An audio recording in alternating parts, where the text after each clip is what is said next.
Good morning, family. My name is Dennis Febo. I'm the founder of Amend the 13th New Jersey. We are a campaign that is seeking for a constitutional amendment to the state of New Jersey to add anti-slavery language and abolish slavery once and for all. I've been working on the campaign for the past 2 years. We have gotten bills sponsored on both sides of the Senate and the Assembly of the State. We are still in process awaiting the final votes from the Assembly and the Senate, which would then make it a ballot question. So a lot of people have been reaching out because you're interested in the story. You know that something needs to get done, but you're not sure what to do. So what I'm going to try to do is very simply put this all together in 5 steps, all right? And again, these steps are going to apply differently to different states, to different people who are involved, different people in positions of power might be able to do different things. But at the end, this is going to be a communal effort. Everyone has to jump on board with this because this is how we put pressure to get things done, all right? So step number 1 to me is acknowledge and educate. And when I say acknowledge, I've been doing this for a while and it's insane how many people do not know that this is what's going on. Most people have not, and I'm even talking elected officials don't even know the language of the 13th Amendment, which states that slavery and involuntary servitude are illegal except as punishment for crime. We have the exception clause or the convict clause, loophole that was put in to create this. So we need to not first for ourselves acknowledge, for those of us that don't know, and to hear this and say, nah, this is what I get from people. But it is a truth, and the deeper you dig and educate yourself and educate others, because you can't educate anybody else and can't get anybody else involved unless you yourself are really clear on what's really going on in regards to the justice system in the United States. Once I've acknowledged and I've educated myself, the next will be movement, because for most people that are involved are fired up at the inhumanity, number 1. This is against international human rights, which state that slavery in all of its forms is abolished, even though the United States still practices slavery and involuntary servitude since its inception, all right? Step number 2 is movement. Movement would be, you got 2 routes. Top route, which would be elected officials, politics, that world of government. And then you have grassroots, which is community leadership, not-for-profiting, lobbying groups, political action groups, et cetera, right? And these are 2 paths that run, and they have to run congruently together.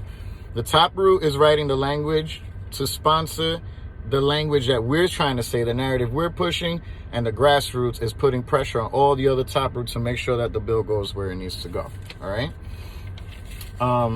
For top routes, if depending what state you're in, you need to understand the language, and this is for everybody, the language in your state constitution. What does it say? Some states wrote it differently. Some states did not write it at all. Some states there is no mention of slavery. Some states, but there is involuntary servitude, and so et cetera. Just understand the language in the Constitution, all right? Then it's writing the bill, and we have right now 4 states that have written the language, and it's getting more and more refined. So the states that end up jumping later on are going to have way more stronger language when they go up. But if you want to know, the language is found online, so you could type the name of the state, which here we have Colorado, Utah, Nebraska, and New Jersey. If you just Google slavery the state ballot, you'll find information and the language that's and also where they stand in the process, usually on the government websites. For grassroots, your role is immense. It won't happen without you, all right? We all understand that the language is there. We understand that these processes sometimes are moot. Sometimes it's a long chase and run and nothing happens. But guess what? We got to fight it, right? We all need to acknowledge that this is something that can actually happen. So, grassroots, garner a coalition of community orgs to take stances. You can create one document, Google Docs, not Google Docs, what is it? Google Forms. You could create make a website, get people to come in and register and publicly stand with abolishing slavery in the state. Here in New Jersey, we got my first push on it in a couple of days. I got 50 different organizations to sign on. And as we continue movement throughout North and South Jersey, we're going to end up getting more. We have religious, we have the Jewish, Islam, Christian, LGBTQ, black, white, brown. We got everybody at the table. We understand this is a human rights issue, right? And as grassroots, you're going to end up helping to push all the taproot effort, which we have the ability to pass resolutions at towns, cities, counties, and, state is the vote. So, and up to the county level. Every one of those entities can make resolutions saying that they stand with a bill. So over here in Jersey, we got Jersey City, Hoboken, Roselle, Atlantic City, Patterson. All of their city councils have passed resolutions stating that they stand with the movement to abolish slavery in the state of New Jersey.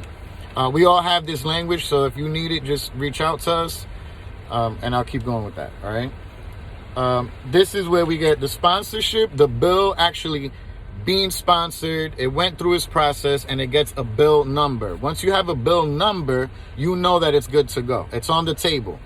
It's going to enter the committee for the Senate, and it's going to enter a committee for the Assembly. When it gets there, they have to have discussions, and then they're going to vote on whether they think this is something that should go to the General Assembly or to the Senate on both sides. There needs to be a push on the committee from the grassroots effort. As many people calling in and emailing and writing and just pushing, lobbying, campaigning with these people to get them to actually stand. And then once it goes into the general vote, then we have to push on the overall Senate and the overall Assembly. Every state has their own process for amending their state constitution. While they all look similar, there are differences. New Jersey has to have a public hearing. This is why we got messed up this year, because the legislators were unaware of that process. We have to hold a public hearing besides the votes. So technically, Assembly, Committee, Senate, Committee, General Assembly, Senate, and then depending if there's another process, that would make it go on the ballot. Now, yay, we got it on the ballot. Let's go. Everybody's going to get to vote. But again, education is going to be constant throughout the entire process, because we have to reach out more and more and more, educate people on what they've been miseducated about. All right. Then once you have the bill number, is the campaign. Everything started. You got the bill number. Grassroots kicks in, and it's education, and also voter registration. People have to vote. Right, we have to vote to eliminate slavery, add anti-slavery language into the state constitution. So we need our people to register to vote, and we have to make sure that they hit the polls. So there's that whole part and that whole element behind amending the 13th Amendment in your state. And then finally is the day of the vote.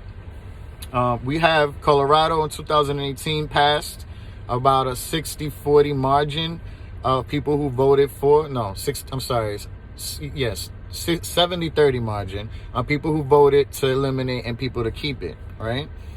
And now we have the votes of Utah and Nebraska. So we're going to see how the populaces of those states respond through their voting. Hopefully, we all vote to eliminate it. And if so, what next, right? Because once it passes, a magic wand doesn't come out. People don't snap their fingers and everything changes. This is going to be now something that takes another route, which would be the legal push. And the legal push is going to be using the fact that slavery is now illegal in court, right? And winning a trial and setting precedent in law to show that this is something that cannot be tolerated in any of our states, all right? So again, I'm trying to keep it condensed. It's a lot of information. This will also be expressed artistically, and it's also going to be in writing. I'm just doing this because I know that people need this right away. So here it is. We're at amend13thnj.com. My name is Dennis Febo. You can find me on Facebook, Dennis Febo, Dennis, F as in Frank, E, B as in boy, O. And if you wanted to reach out, just if you're getting this, it's from a personal tip, so just get my contact information and you'll feel free to reach out. I'm also, if you Google my name, you'll find my contact information. All right.